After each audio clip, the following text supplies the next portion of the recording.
Oh boy. Hello everybody. Welcome back to Papa Saw Shop. I'm Papa.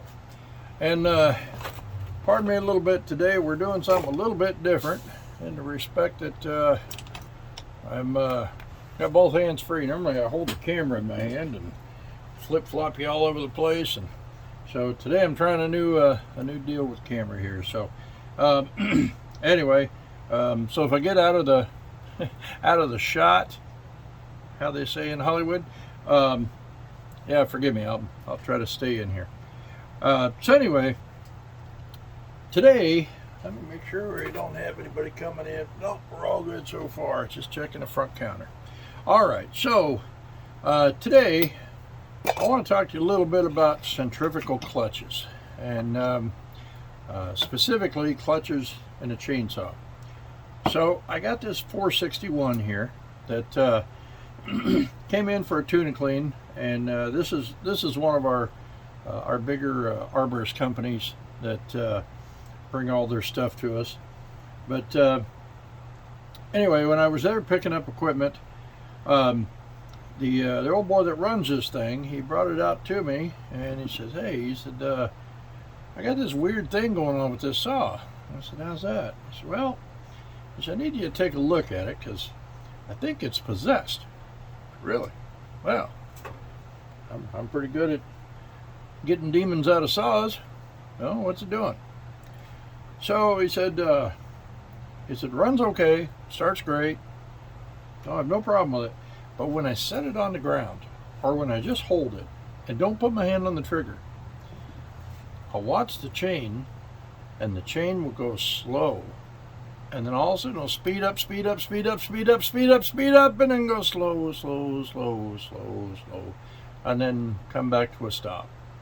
I said, well, does the sound of the saw change when all that happens? No, it doesn't rev up, it doesn't do anything. It just decides it's going to cut on its own. Huh. All right.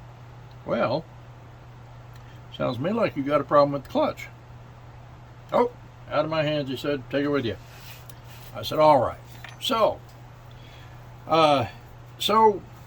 here's my little disclaimer. I made a video before this, and we had the old clutch in here, and it was a disaster video, and it was, if you know my videos, I don't like to edit things, and so I just like to keep the camera rolling, and if it turns out a disaster, let's just delete it and start over.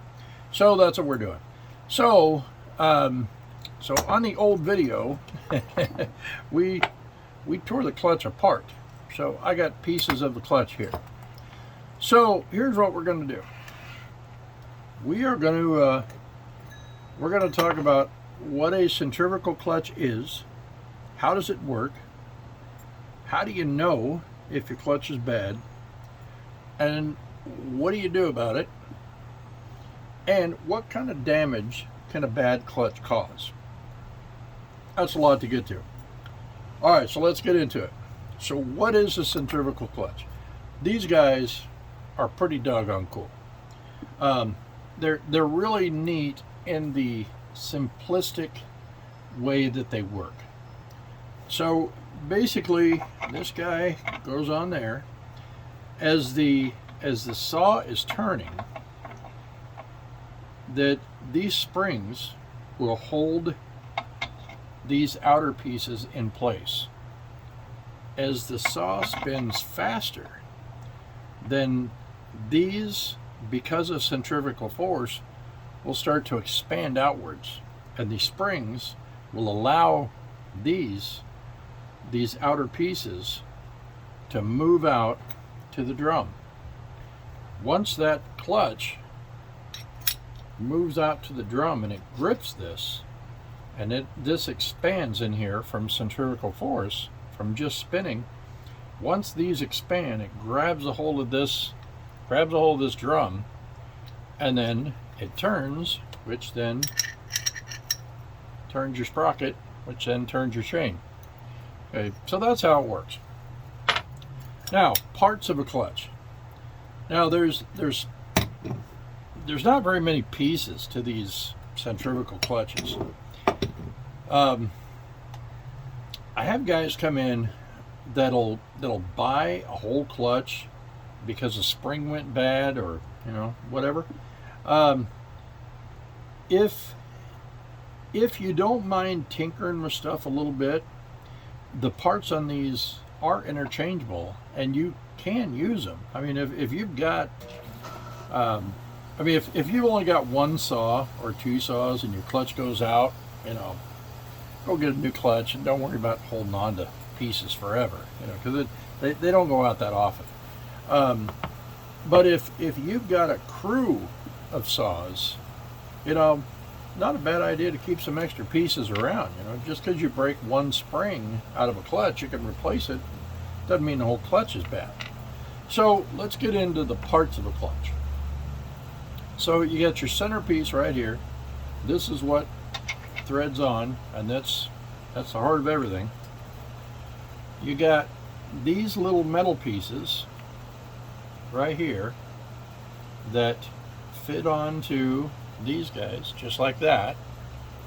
And basically what these do, these are really hard. These are hardened steel. You can't really pinch that together with your fingers. I suppose you could do it with pliers, but you can't do it with your fingers. So what these do is here's one of these without this piece, okay? And so you can see that if this piece sat in here, it wouldn't take long before it would just waller that thing out. I mean, you wouldn't get through a cord of wood before you walled that thing out. So they put these little metal tabs right on there, and then that keeps you from wallering that out so easy. So there's not so much play in there now. Okay, now having said that, there shouldn't be a whole lot of play in there. That side to side right there, that's about the maximum amount of play that you want to have in there. All right. Oh, hang on just a minute here. Oh.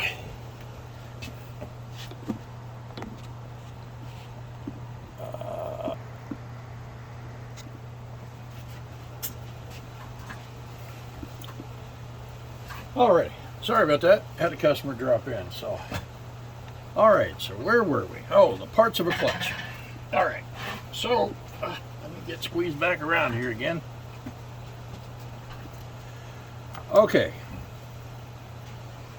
So you got that. This here, we've already explained to you about the wallering around in there, and then you've got the springs. Okay. Springs are pretty important. They control pretty much everything in here. Now, if you do save your parts off of these old clutches, what you want to look at is I'm going to show you two springs, okay? And I'm just going to put this on my pliers so I can get it close to the camera. So that right there is a pretty good spring, okay? The tabs are good and tight. Everything's in there. There's no rough spots on the sides. And I want to show you one here this isn't excessive, but now keep in mind that these are both used springs. All right, this one here is really discolored. It's got pretty hot. Also, it's got these wear marks right here. That makes it a bad spring also. And then the tabs look okay, but there's already some flex in those tabs. So long story short, if it looks burnt, or if it's got any wear marks on the spring, throw them out. They're no good. Okay. So by the way, the clutch that came out of here had wear marks on all the springs, and it had a whole bunch of travel in here. And the drum, this is the drum off of this saw, and it has, I'll try and get this up here so you can see it, but there's some serious ridges inside that drum. So that's something else that you want to check on when you're pulling this apart. You want to check on ridges inside the drum. Now, what I was surprised about, these are the outer edges of the clutch that came out of here. Generally speaking, when you have ridges inside of the drum, you'll have matching ridges on the outside of these. This one did not. And so I suspect that it's probably got some crud that was up inside here. Now, another disclaimer, I've cleaned all this out, and this was pretty cruddy back in here. So I would suspect that it got some crud up in here, and then it just wore this drum. Oh, still good. All right, it wore this drum a little bit, got hot, started cooking the springs, and then everything else just started getting warm. So, what's that mean? Well, that means this saw should be cleaned more often. This is not something that just happens. Now, you can get a clutch go bad, you know, and things do wear out, but when you have all this back here, that I dug a lot of crud out of here and got some oil out of here and this and that, this hasn't been cleaned in a long time, and so it got a pretty fair amount of crud in here, and it just built up and built up until finally it started wearing in between, and it created basically a brake pad in there.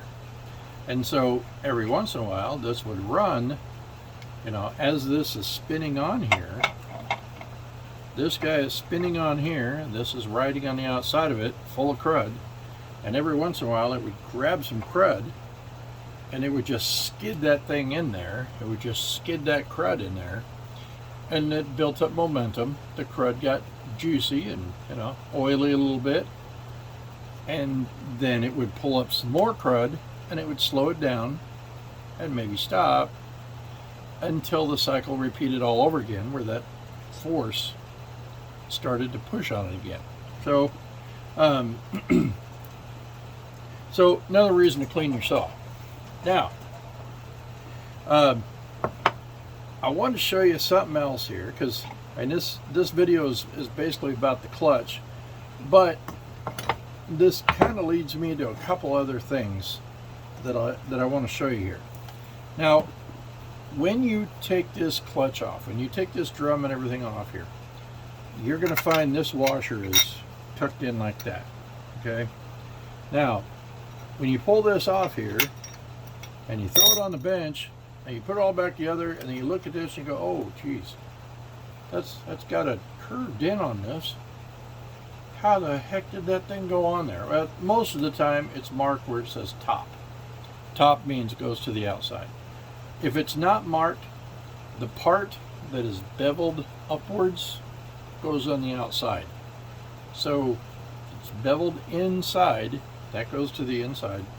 Beveled out goes to the outside. All right. Now, something to look for when you're getting into these, and especially if you guys aren't cleaning them very well. What'll happen is, as this, put that on right, as this guy turns, as this sits over the top of this, and this, you hear that noise? That is rubbing back here on the oil pump. Now, what I've had happen before, guys will bring them in, they'll say, boy, I think the rear seal went out of this doggone thing. It's pouring oil every time I run it. Really?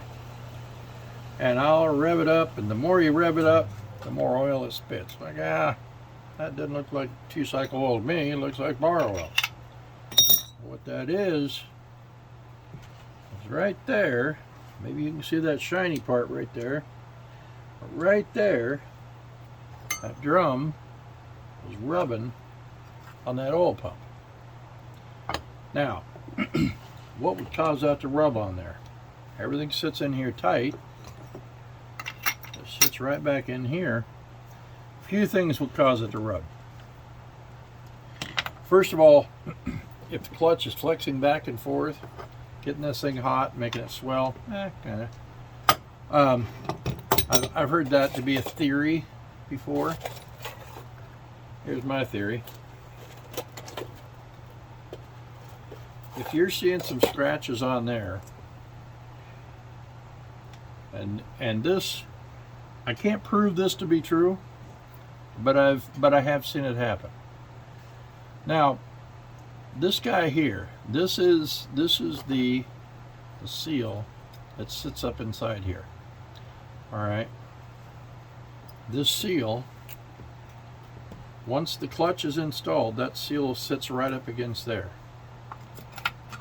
This, come on, sits up against there. Now, all I hear is the oil pump worm gear moving. Hear that? But if I push, look at that. If I push on that bearing just a bit, that thing seems to be hitting the oil pump. So whenever I see wear in that oil pump, I replace that bearing. A lot of times these bearings are made out of a weird, they look like plastic, but it's not plastic. It's kind of a fibrous material. And so there's a little number on the outside of this thing. It's not a part number. I don't know what exactly it is. But you can tell what side of this bearing is wearing. So on the outside of these will have a number, and again, I don't know what that number is, but I use that as a guide. If I can see that 3-digit number on both sides of that little bearing, then I'm in good shape. This one, I don't see those numbers on here. I see some scratch marks on this side. So that tells me that this thing is pushing in just a little bit farther than what it ought to. And it ought to be sticking out a little bit farther, because there's a very tight clearance between here and the oil pump. So, so when you do take this off, I didn't say if, I said when, because you're going to clean your saw.